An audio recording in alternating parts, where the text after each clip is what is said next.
Now, when the Tsar heard this, he summoned Joseph Nye, who by now they were great friends. They used to carouse every night. They, wrote letters to each other every day when they were apart and all that. And he said, look, your parliament has asked you to go back to England.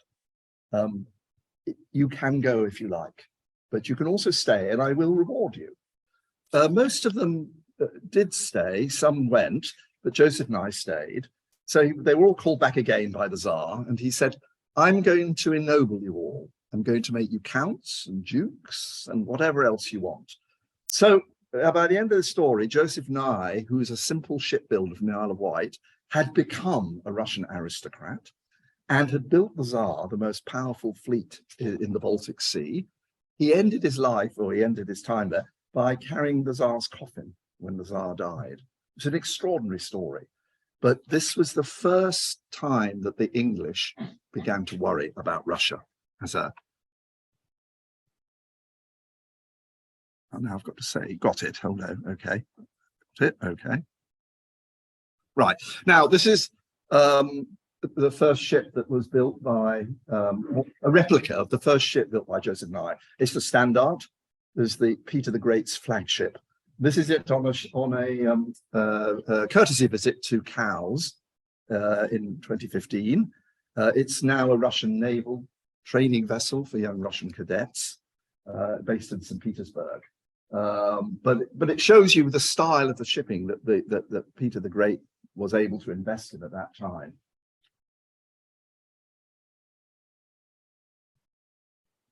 I'm now going to leap forward after that story to talk about the next big episode in Anglo-Russian relations.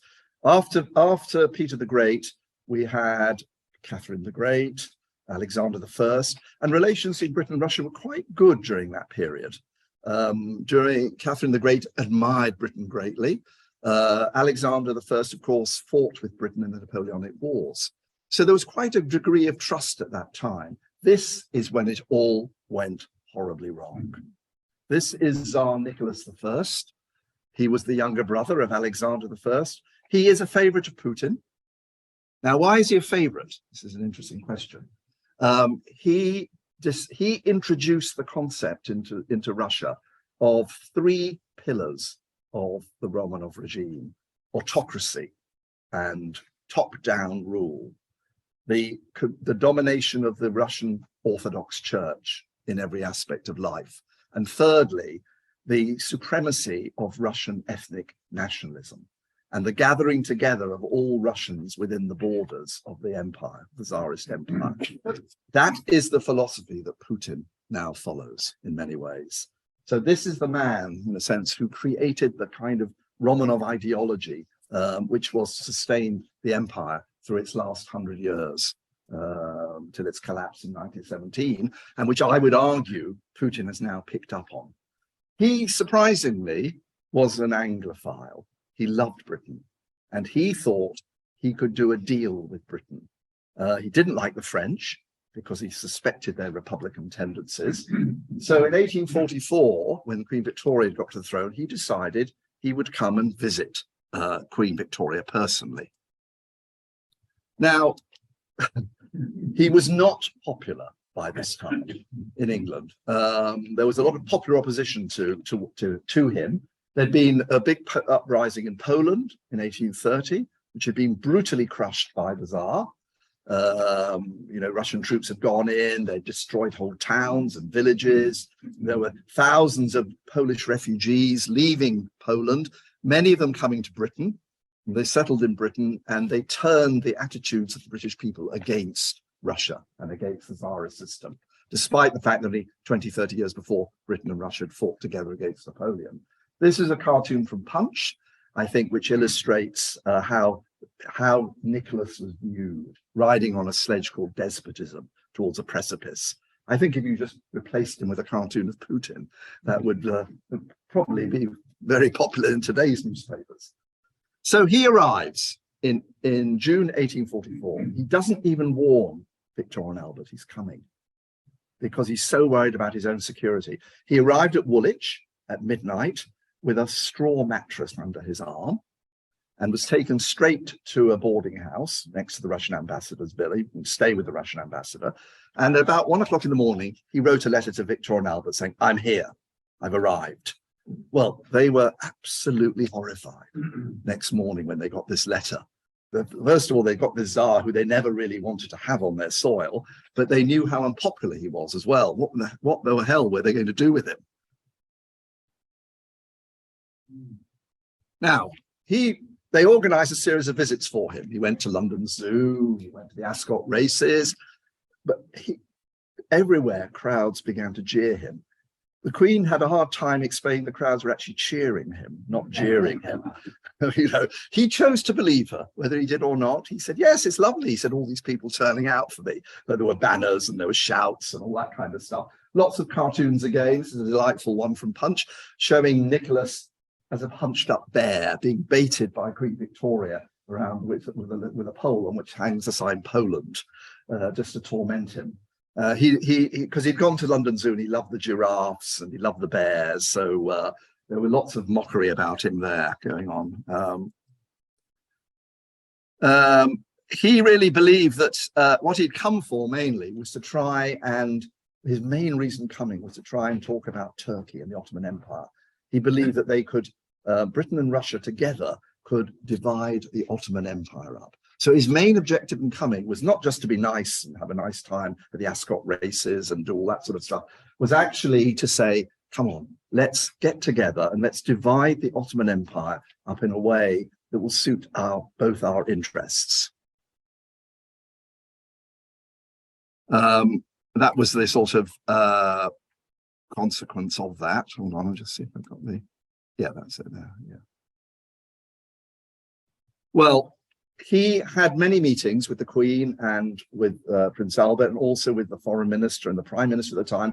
And he thought he had got the agreement of the British that they would support a Russian attack on the Ottoman Empire. Now, this was a major miscalculation because the British, in true fashion, never actually said no, but they never said yes to him either. So he was expanding his views and believing that you know, the British would come on side. He went back to Petersburg. He had a special memorandum issued which said, we discussed all this, we agreed this, etc., etc., etc. The British received the memorandum, they read it, and they just replied saying, yes, that is an accurate description of what we discussed. But never in there did they say, we will support Russia in an attack on the Ottoman Empire. And by this time, British foreign policy was swinging back towards France and against Russia and in support of the Ottomans, but they never told that to the Tsar. And the Tsar invaded the Ottoman territories, as we know, in 1853, believing that Britain would come on side, or at least not oppose him. And of course, it all went horribly wrong. And Britain and France lined up against Russia. And we know the consequences of the Crimean War, which is one of the sort of most brutal wars of the mid-19th century. Nicholas felt utterly betrayed by Britain. He felt that, you know, he thought he had got Britain on side, and this is an example for him of perfidious Albion. For the British, what the Russians did was a perfect example of Russian Tsarist brutality, and it confirmed in their minds once more that Russia could not be trusted as a European power, that it would just strike out at its neighbors whenever it thought it would be useful. This war was the first war to be photographed. A guy called Roger Fenton was a famous Victorian photographer. So the war came into everybody's homes, in a sense. They saw photographs of it, and I think it seared itself into the British memory, in the sense of how brutal it was. You know, it's interesting. Russia and Britain have only ever fought one war in their whole history together against each other. We fought many more wars with the French, with the Spanish, with the Germans, and yet that one war with Russia created a huge impact on the British popular imagination as an example of Russia as this very aggressive power. Now, Nicholas got completely bogged down, his Russian armies in the Crimea. Corruption, poor troops, inadequate supplies, and of course we know the result. I think there are some familiarities there as well. He was lucky to die when he did, because I think otherwise he possibly would have been overthrown. But the Russian casualties were enormous. I mean, 435,000 men lost their lives. The British casualties were quite large, but nothing compared to that. This is an example of the photography of Roger Fenton, which the British public was shocked by. This is the Valley of Death, the charge of the Light Brigade, the valley where they're supposed to have gone through, and so forth. After the Crimean War, which I reckon, I always think the Crimean War was the big turning point in Anglo-Russian relations. I think that really turned a lot of people in Britain against Russia. There was another Polish uprising in 1863. And again, Russia moved in against Poland, and more Polish refugees arrived into Britain. Well, again, the British press were up in arms. You can see this, that Britain didn't get involved in that war, but was watching from the sidelines and trying to send arms to support the Poles in their fight against the Russians. Unfortunately, to no effect, because eventually the Poles were crushed. It illustrates again the British anger about Russia and the depiction of Russia as this very aggressive bear attacking defenseless Poland at that time. Now, while all this was going on, Russian liberals and radicals were leaving Russia in large numbers. Rather like today, they could find no home for themselves in Russia. They just felt that there was no future for them and they had to flee. They didn't oppose the Tsarist regime, rather like many today are not opposing Putin, but they left in large numbers rather than be drafted into the armies and so on. And many of them came to London, and then quite a colony of them developed here in Ventnor, on the southeast coast of the Isle of Wight. This is around 1860 when they began to appear there in large numbers. Amongst the most prominent was a man called Alexander Herzen, who was described as the father of Russian socialism. That's his villa, which still stands today. You can stay there, actually. It's a small boutique hotel. In fact, if any of you are going to Ventnor next summer, I run a guided walk called Ventnor, Cradle of the Russian Revolution, around Ventnor, to take you to various places associated with the Russian radicals. Now, here is Herzen, together with his companion. I don't say mistress because she wasn't, but she was companion, Melty von Weissenberg, who's a very famous feminist, early feminist, and an example of some of the people who gathered around him there, Russians, the very glamorous Princess Leonelia Bariatinsky. She and her husband had freed all their serfs on their estate, and Nicholas had summoned them and said, either you put all the people back again into serfdom, or you go, leave the country. And they left. And they went to Ventnor. Now, Herzen gathered around him a whole colony, several hundreds of Russian liberals, radicals, and so on, gathered in Ventnor at that time, furiously arguing, debating, issuing manifestos. Herzen himself eventually got fed up with them all. He decided there were far too many Russians in Ventnor, and he moved himself to Bournemouth thereafter as his main base to have his holidays. But he kept directing Russians down to Ventnor. In fact, Tom Stoppard did a very good play called The Coast of Utopia, and several scenes are set in Ventnor, and everybody is speaking Russian, walking backwards and forwards, on the backdrop. So it did become briefly, in fact, his name, they nicknamed it Ventnograd. And Turgenev, the writer who spent several summers there, wrote to the Tsar, jokingly, I think, suggesting that Ventnor be annexed to the Tsarist Empire. It's not recorded the Tsar ever replied to that letter. This is Herzen, while he was in Ventnor, began the publication of a journal called The Bell, Cockle the Bell, rather. And this was a very radical journal which circulated through Russia and did a lot to undermine confidence in the Tsarist regime.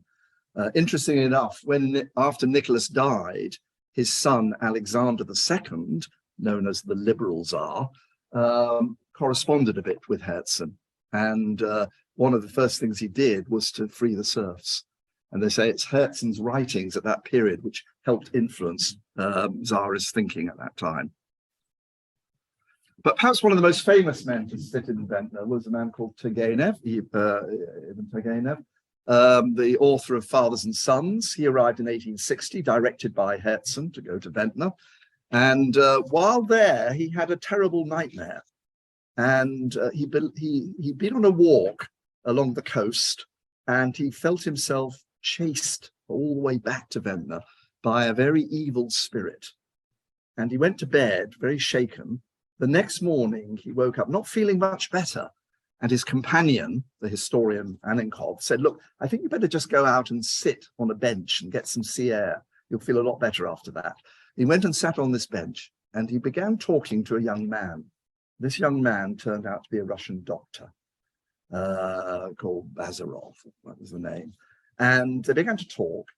And as they talked, Turgenev realized with growing horror that this man was the spirit that had chased him all the way back along the coast.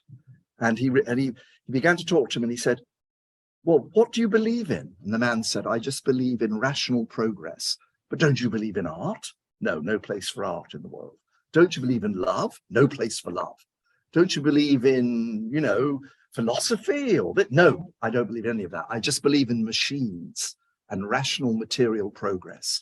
And Turgenev realized this was the man from the future, the utterly rational, completely materialistic man with no space in his heart for anything. And he went back to his house and he began writing Fathers and Sons. Now, Fathers and Sons became one of Russia's most famous books. And originally it was, Turgenev wrote it as a warning to Russian society. If you do not watch it, this kind of material progress will destroy you in the end. You'll lose all your values and everything. Unfortunately for Turgenev, the book was taken in a completely different way. The young people in Russia were electrified by this book. And they saw in the figure of Bazarov, that's who he created, this man who destroyed everything around him, those who loved him and everything. They saw the future of a rational, progressive Russia.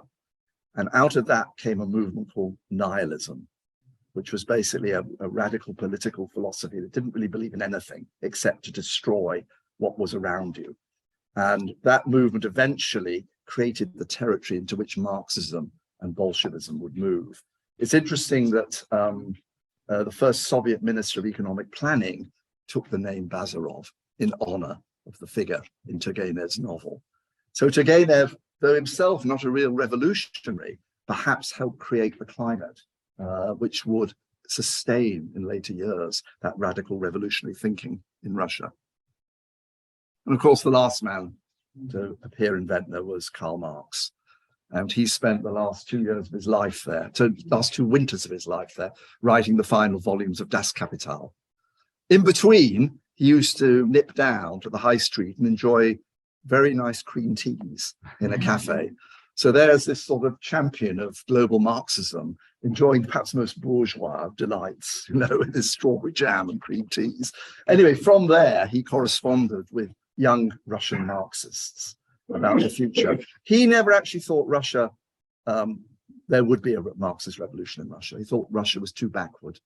He envisaged that revolution would happen in England or Germany. Of course, he never lived to see it, but his ideas, of course, fell into something of a fertile territory because the Russian secret police and everything had suppressed a lot of the political opposition. So Marxism came into the gap and electrified that whole generation of young people. Right, I'm going to switch now to talk a little bit about the Romanovs. I've described some of those sort of radical thinkers who found a home in Britain.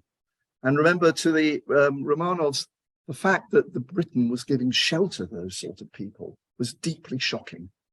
You know, they could not understand how a country which is supposed to be their friend in some ways was harboring these sorts of radicals. It was completely beyond their comprehension.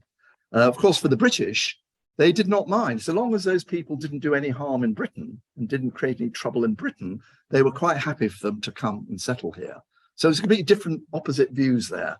So when the Romanovs came to Britain themselves on holidays, they were always badgering Queen Victoria to do something about these people, imprison them, whatever. And she'd say, they're not creating any trouble for me or my government or my people. Let them be. So that was a huge kind of misunderstanding and mistrust. And into that would come a lot of problems later on between Britain and Russia. But anyway, Osborne House, where the Romanov family spent quite a lot of their summers when they were in Britain. Oh, right. Now, we come to the last Tsar and the last Tsarina, Nicholas and Alexandra. They were officially betrothed in 1894, much against the wishes of Queen Victoria. Now, Queen Victoria did not like the idea of her favorite granddaughter, Alex, who was the daughter of Princess Alice, who was one of Queen Victoria's daughters who died of diphtheria. So Alex of Hesse, as she was known, was brought up largely by Victoria, often at Osborne, because her father rather neglected her. So she was very close to Victoria. So Victoria was absolutely appalled when she heard that Alex, this favorite granddaughter, had fallen in love with the Tsarevich of Russia, Nicholas. And she tried everything to break them up, but they were determined to marry. Now, Victoria had an uneasy feeling about the Romanovs and Russian. She never trusted them since the Crimean War. She believed that they occupied a very shaky, unstable throne. And she tried to urge Alex not to marry Nicholas. Nicholas himself eventually won Victoria over. He was a charming man, and he described her secretly as a round ball on shaky legs. That was his actual description of Victoria. But to her face, he was very charming. In the end, Victoria kind of agreed that they would marry. So in 1894, they were betrothed. They came and spent a lot of time in Britain, in Windsor and Osborne House and so forth. They were the most ill-suited couple to take over the Russian throne at that particular point in its history. They were very young.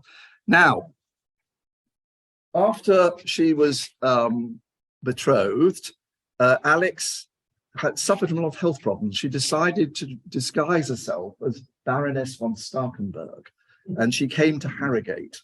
And she spent quite a few weeks living in Harrogate. She thought incognito.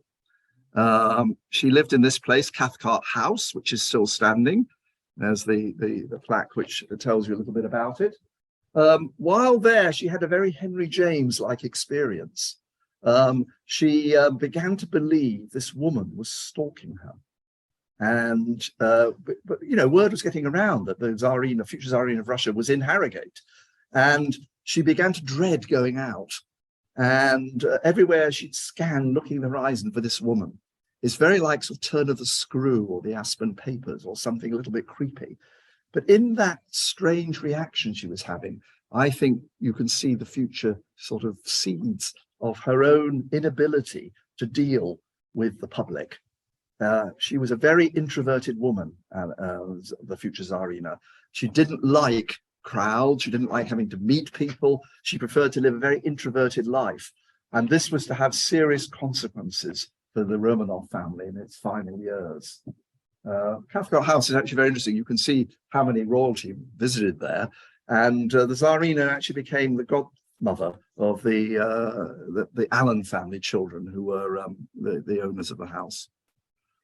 During this time, Tsar Alexander III, the father of Nicholas, died. And at the very young age of 25 or 26, Nicholas found himself crowned as Tsar of Russia. Alex herself was only 22 at that stage. And as I said, they were completely unprepared to take over. They'd imagined that the Tsar Alexander III would live for a long time. He was only 49 when he died. So it was a big shock to them suddenly to find themselves Tsar and Tsarina of Russia. And this was the last, of course, imperial coronation of old Russia, in a sense, taken in the Kremlin.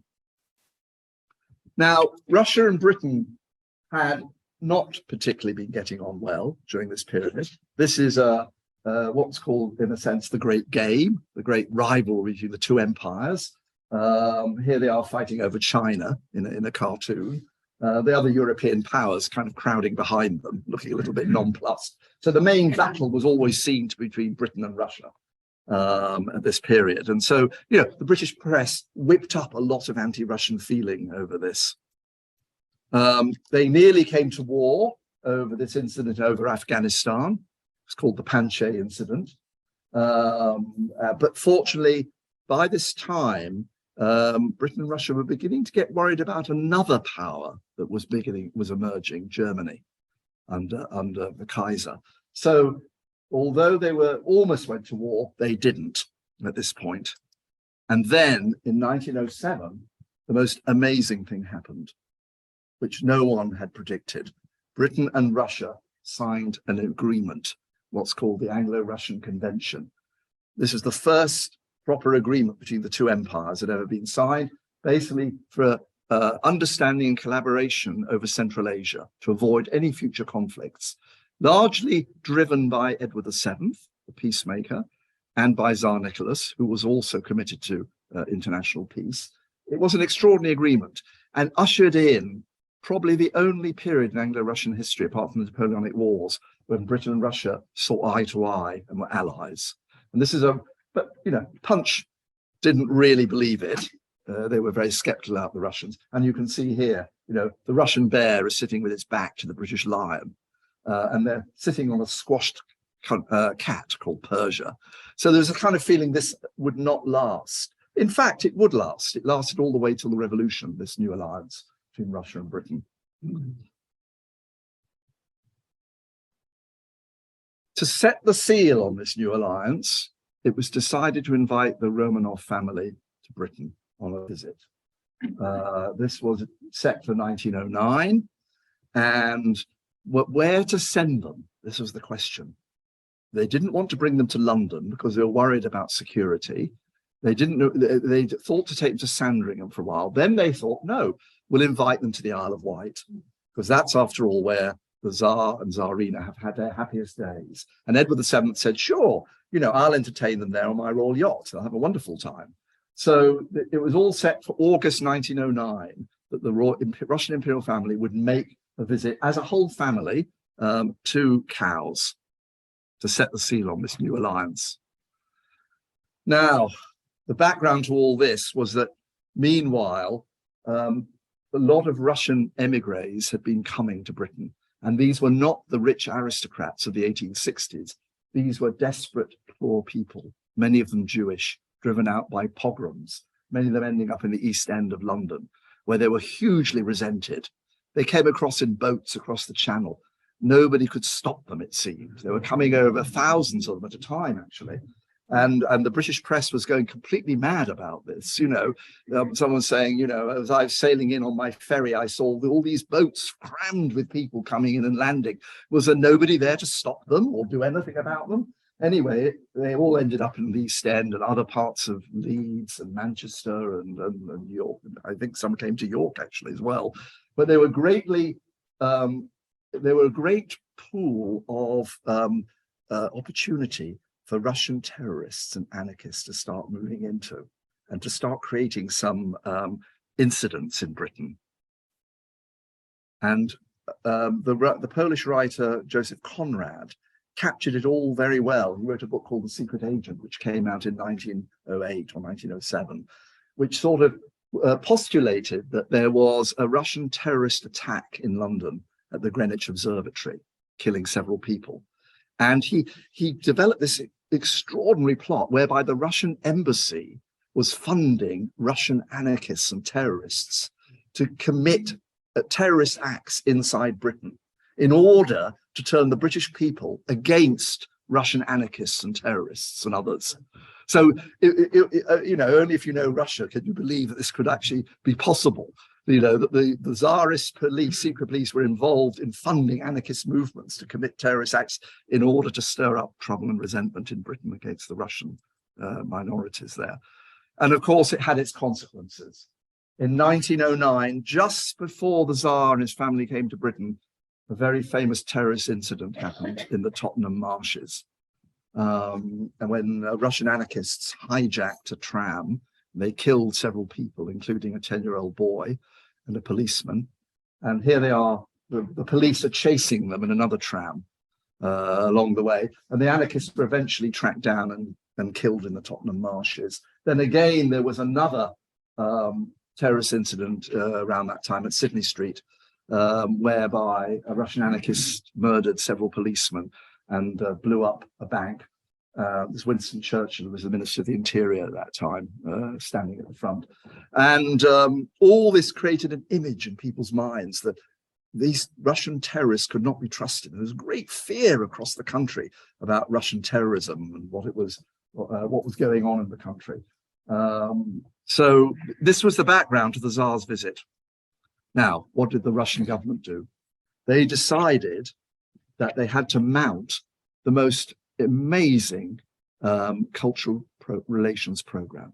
And they flooded Britain with Russian art exhibitions, Russian ballet, the Ballet Russe, with Russian parliamentarians, Russian delegations of medical doctors, professionals. And surprisingly, over a period of about 6 months before the Tsar came, it had an effect. The press started to turn and began to say, well, these Russians are really rather interesting and rather creative. This is an example of the Ballet Russe, by the way, that was in 1909 with Diaghilev. They are rather interesting people. And of course, we don't really like the Germans. We don't really trust them. So maybe the Russians could be our allies after all. So there was this was an extraordinary impact this campaign had, because from all that fear, which had been existing only a few months before, suddenly people began to get very excited about a possible new alliance, their new alliance with Russia. And into the middle of this sailed the imperial family on the Imperial Yacht Standard on the 2nd of August, 1909. And this boat, the biggest royal yacht afloat, was half the length of the Titanic, then being built in Belfast at that time. It had a crew of nearly 400. It had a orchestra, ballet-like orchestra on board, a royal imperial chapel, and also a cow in a teak-lined stable, which supplied the royal family with fresh milk every day. Now, the imperial family stayed on that yacht most of the time and made visits to the Isle of Wight. They didn't ever stay on the Isle of Wight during that visit because of the security factors around their visit.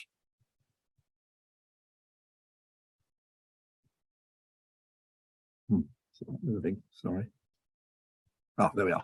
While they were there, the Tsar did a review of the English fleet, which was then anchored in the Solent, the Isle of Wight, one of the biggest naval gatherings of the early 20th century. And rather like his predecessor, Peter the Great, he was totally bowled over by the size of the English fleet. And he said, I want a fleet like that. For Russia, because by then the Russian fleet was not so great. It had been sort of defeated, rather humiliated in a battle with the Japanese in the Russo-Japanese War, and had disgraced itself in the North Sea by firing on Grimsby trawlers, thinking they were Japanese battleships.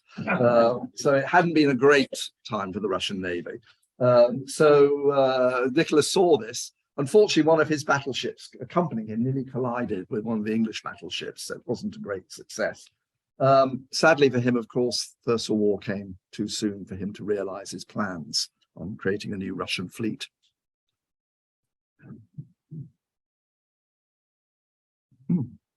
That's it. Oh, yeah, so on. Yeah.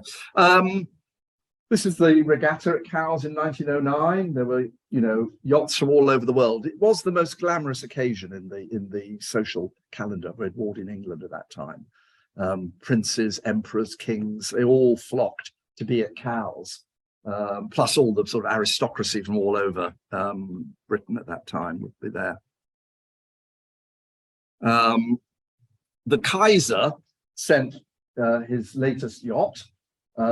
He had stopped coming to Cowes after the death of Queen Victoria, and following a fisticuffs he had with King Edward VII outside the Royal Yacht Squadron, where Edward VII had knocked him out in a fight at the entrance to the Royal Yacht Squadron. So after that, he refused to come to Cowes, but he sent every year a bigger and bigger yacht in order to win all the races if he could. Edward VII famously said, Cowes was a great joy for me until the Kaiser arrived. And since then, it's been a vexation for me having him. Actually, that yacht did not win a single race that year, much to the irritation of the Kaiser back in Berlin. This is the picture of the Tsarina with two of her daughters, Tatiana and Anastasia, on the Royal Yacht, looking out at the Isle of Wight from the yacht. This was described as an informal dinner party hosted by the Tsar and Tsarina on the second evening after their arrival. It was called informal because there were no official speeches. Apparently, the Tsarina spent a lot of the evening in tears that night, remembering Queen Victoria. She hadn't been back to England since Queen Victoria's death. So she sobbed her way largely through the meal. Any mention of Victoria, and she was in tears, apparently.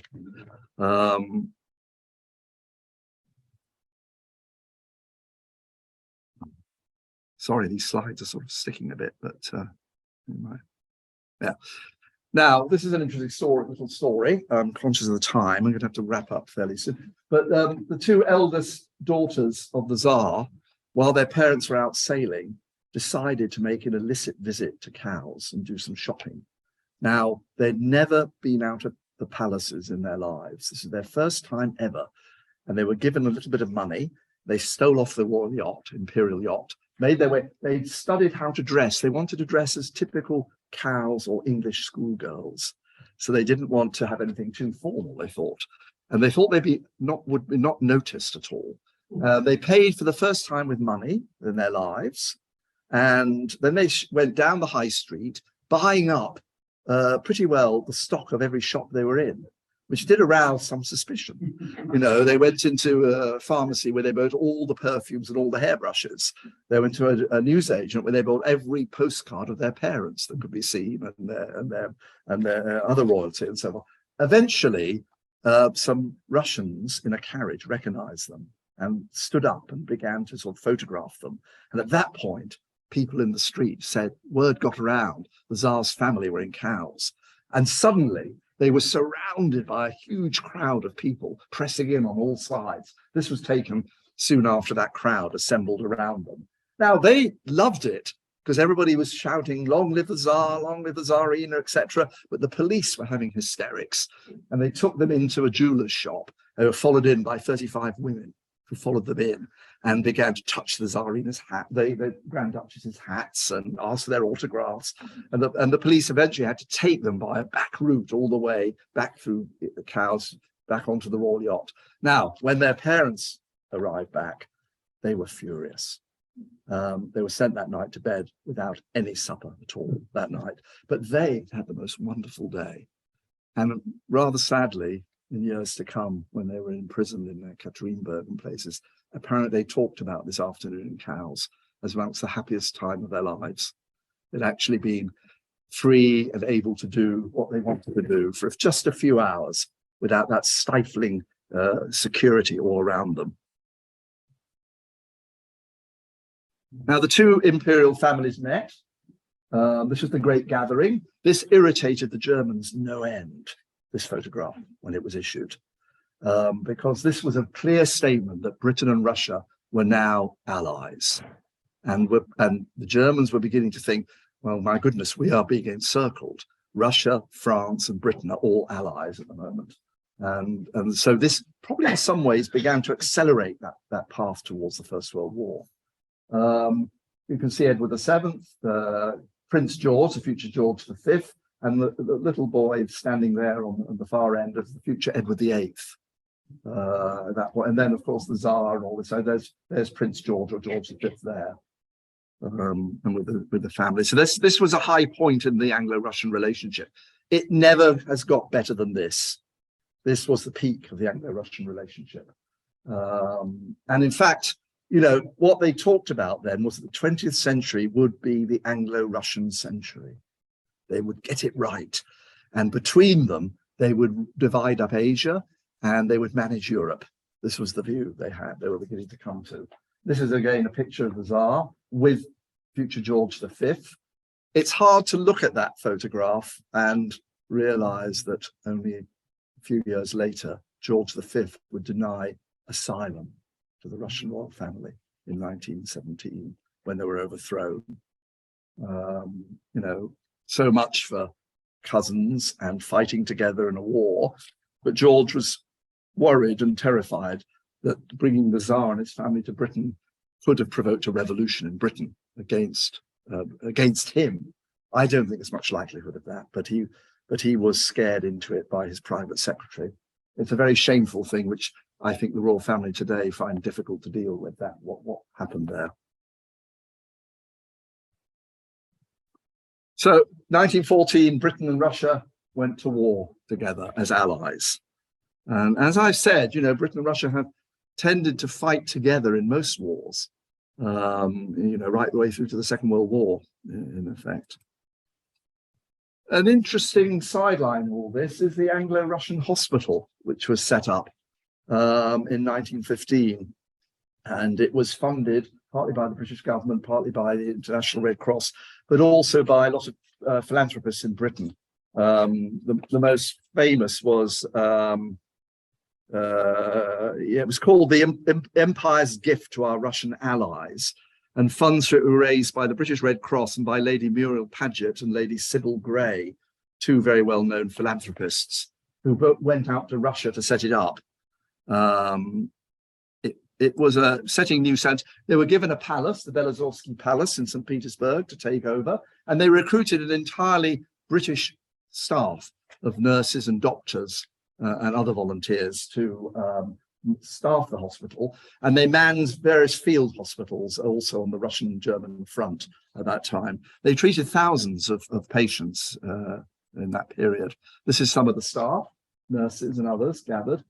And they had a training role for Russians as well to work with them. The Tsarina and her daughters, who had given up their time during the First War to become nurses, they were nurses as well. They joined the Red Cross and so forth, used to visit the British staff quite regularly. Sadly, of course, when the Bolshevik Revolution came, the hospital was closed down, and many of the British volunteers, nurses and things, had a very difficult time getting back to Britain and were quite in danger of their lives at various key points. As I said, the revolution, the civil war, the revolution was going to end with this, which was the cellar room in Ekaterinburg, where the imperial family were murdered in July 1918. And sadly, despite the fact that many people hope that Anastasia did survive, or one of the princesses survived, none of them did survive. We now know that from the DNA testing that they've done.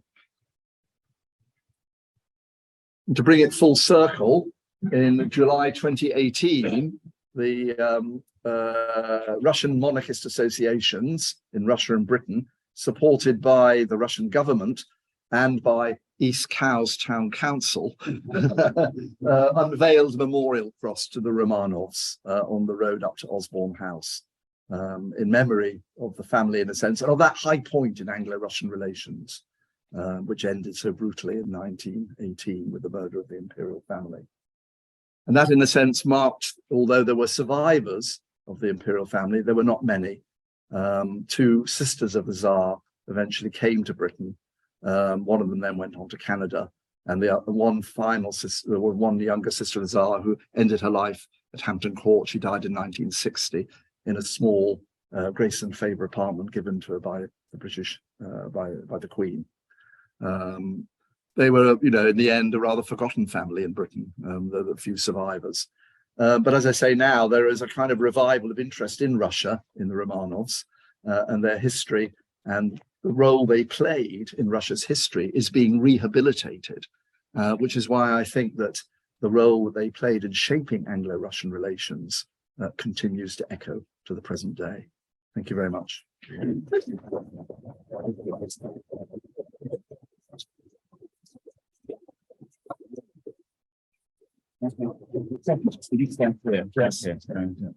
Thank you very much. Now, so there's a few questions. I think, obviously, we're wary of stuff. Jim, would I just start? That was absolutely fascinating. Thank you so much. I was just interested, you hinted that you painted a picture of Putin's background. You hinted that when the Bolsheviks came to power, their attitude to Ukraine particularly was different. Mm. And what was the reason for that? Well, what was happening, of course, in 1917, when the Tsar fell in March 1917, abdicated from power, Kerensky's government took over and agreed to maintain the war, to stay on the side of the Allies, fighting against the Germans, and of course to maintain the integrity of the Russian Empire, the Tsarist Empire. But then, as we know, Kaiser Wilhelm arranged for Lenin to be brought back to Russia, be sent back into Russia. He was taken from Switzerland and came back into Russia. Lenin's policy was very different. He wanted peace with Germany. And the price of peace with Germany was that Russia would lose all its territories in the West. And at this time, there was the beginning of a Ukrainian national movement at that time, which decided that it didn't want to be part of the Russian Empire, be backed by Germany, and be an independent country. Now, when German power collapsed in 1918, at the end of the war, Lenin and the Bolsheviks decided, of course, to basically seize those territories back again as far as they could. By then, Poland and the Baltic states and all that were independent anyway. But they decided to seize Ukraine back. But they decided to create it as an independent Soviet Socialist Republic within the Soviet Union. So they gave it defined borders, and they gave it its own flag, and they gave it its own identity, and they recognized it as a constituent republic of the Soviet Union, which Russia was a member and other countries were a member.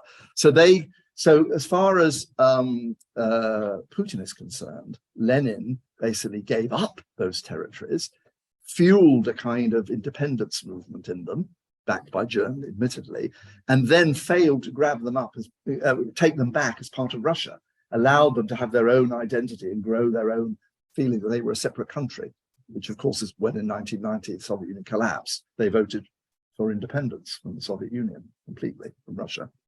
So that's why he harbors that great dislike of Lenin. Okay. Gus? You showed an interesting map, which included Ukraine being part of the Russian Empire, or the Tsarist Empire, at the time of Peter the Great, I think, or perhaps even before that. But my understanding is that what was originally the territory of Ukraine was part of the Austro-Hungarian Empire. Before that, part of it was like an independent kingdom, or even a number of independent kingdoms. So my question is, how far back do you need to go to reach that stage where it was actually not part of the Roman Empire, Ukraine? Of the Romanov Empire, the Russian Empire. Yeah, that was a map. In fact, from 1913. It was the Tsarist Empire at its greatest extent. The one I showed. So it was the time of Nicholas II, which included, as you know, all of Ukraine, east of the Dnieper River. So everywhere west of that was Austro-Hungary. So you're right that Lvov, and the western part of Ukraine today only came under Russian rule very late on. In fact, it was under Polish rule to 1939, and then was absorbed into the Soviet Union, into the Soviet Ukraine in 1940-41, when Poland collapsed in the Second World War. Now, as to the extent of, this is one of the great kind of disputes, I suppose, of Russian history in a way. How far was Kiev and Ukraine always part of Russian culture completely? How far was there an independent Ukrainian culture? There's no doubt that the western part of Ukraine was not really Russian. That is where the strongest elements of Ukrainian nationalism come from, or everywhere around Lviv and those sort of areas. And Putin, in his essay, which I mentioned, says that Western Ukraine has been corrupted by Poland and Austria, and he doesn't really think they're Russians. Everywhere east of that, including Kiev, he believes to be, because they're Russian Orthodox, they are Russians. So now Poland actually ruled down into those areas till the 17th century. And the Don Cossacks and all that owed allegiance to Poland, not to Russia, not to Moscow.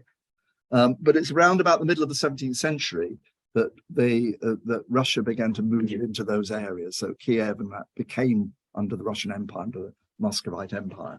So I would say, yeah, about 300 years. And of course, southern Ukraine was only taken over in the late 18th century during the reign of Catherine the Great, Novorussia, as it was called.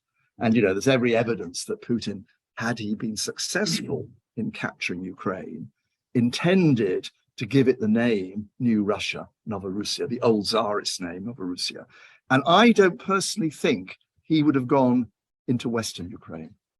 I think what he would have done was to take Kiev and take the river, the Dnieper, as a boundary of Russia, of the new Russia, and create a kind of a Belarus, a kind of puppet state in Western Ukraine, which would be kind of semi-independent of Russia.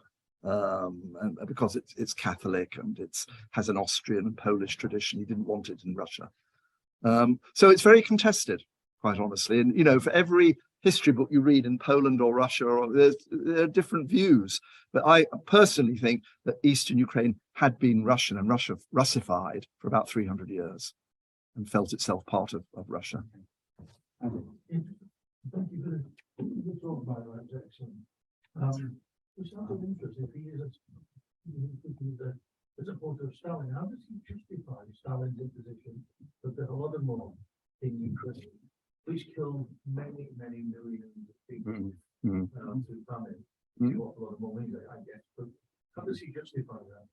I don't think he would, you see. I think Putin would sort of, first of all, he would say that that was a famine that affected Russia, not just Ukraine. He would argue Ukraine was part of Russia at that time or whatever. So it was a catastrophe for Russia, not just for Ukraine. Yeah. You know, what Ukrainians have done is to take the Holodomor, the famine, and make it an issue of Ukrainian national identity almost now. In the last 10 or 15 years, and lots of books have been written saying it was almost akin to the Holocaust for the Ukrainian people against these awful Russians who didn't do very much. Now, at the time, you know, Putin would argue that that was firmly part of Russia. So therefore, they were Russian citizens who were dying. It was a catastrophe for Russia as a consequence of the civil war and the revolution and collectivization. He's admired Stalin only to the extent that Stalin was a strong ruler. There's a lot about Stalin he would not like, particularly. But what he admired about Stalin was that Stalin won the Second World War for Russia, in effect. Stalin was not afraid to evoke the memory of the Tsars. And the whole thing about Tsarist Russia began its rehabilitation during Stalin's time, looking back to strong Tsars like Peter the Great. You know, Stalin himself evoked those, and he took the names for his regiments, some of the Tsarist generals who'd fought in the Napoleonic Wars and things like that. So Putin would recognize all that as actions of a strong man. So he admired him for his strength. And of course, he'd say there were tragically consequences, you know, in these times, you know, as a result of civil war, of revolution, of change. Russians, which means Ukrainians, suffered. We all suffered from that. Okay, shall we just take one more question? And Andrew, over there. Yeah. Fascinating talk, many thanks. You said early on that you have friends who have the ear of Putin. Have those friends communicated to you how they see the present situation concluding? No, I've heard nothing from them actually lately, I have to say. These were Russian oligarchs who I met at various gatherings of Russian monarchists in London and places like. When I was researching for the book, I was keen to kind of get as much information as I could about what was the present mood towards the monarchy, towards the Romanovs in Russia today. So there were various gatherings like that for the unveiling of that cross, for example, in the Isle of Wight. There was a very big gathering at Osborne House after that, to which a lot of oligarchs, Russian oligarchs, came. But at that time, they were still flowing freely into Britain. And they told me, now how much you believe this, I don't know, but they said, you know, that Putin was very keen on the Romanovs. He was thinking about restoring them to the throne of Russia. Again, that will be his final act, in a sense, when he finally retires, to restore Russia back its legitimate monarchy. He's been going every year to the annual memorial service for the Romanov family in Ekaterinburg, which attracts about 100,000 pilgrims every year going to that. And he allowed, interestingly enough, there's a claimant to the throne. It's disputed by some of the family, but there's a claimant, Grand Duke George, lives in Madrid. He is the current claimant who Putin backs to the throne, and he has access to Russia. He goes back quite a lot, And Putin allowed, he was the first Romanov to allow to be married in the Kazan Cathedral, the Imperial Cathedral in Petersburg, since the revolution.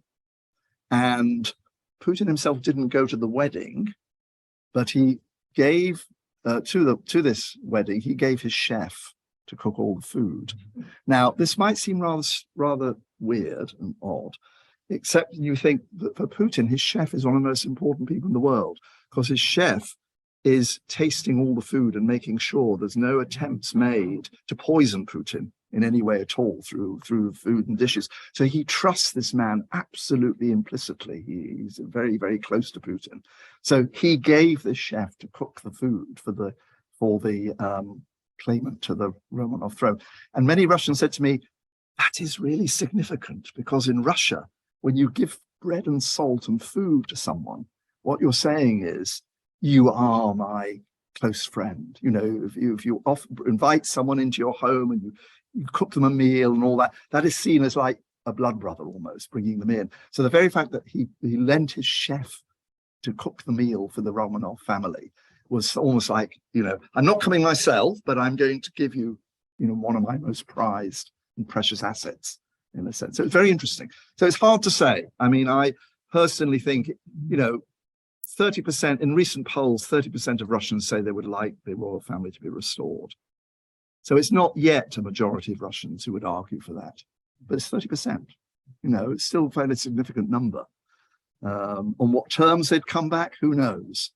But that is supposed to be a gleam in Putin's eye. But I think his recent setbacks in restoring his empire maybe pause for thought, I think, about whether he restores the dynasty. Now, with all that talk of food and with yes, that, I'd like to hand over to Susan, actually. So, thanks. Thank you. Thanks.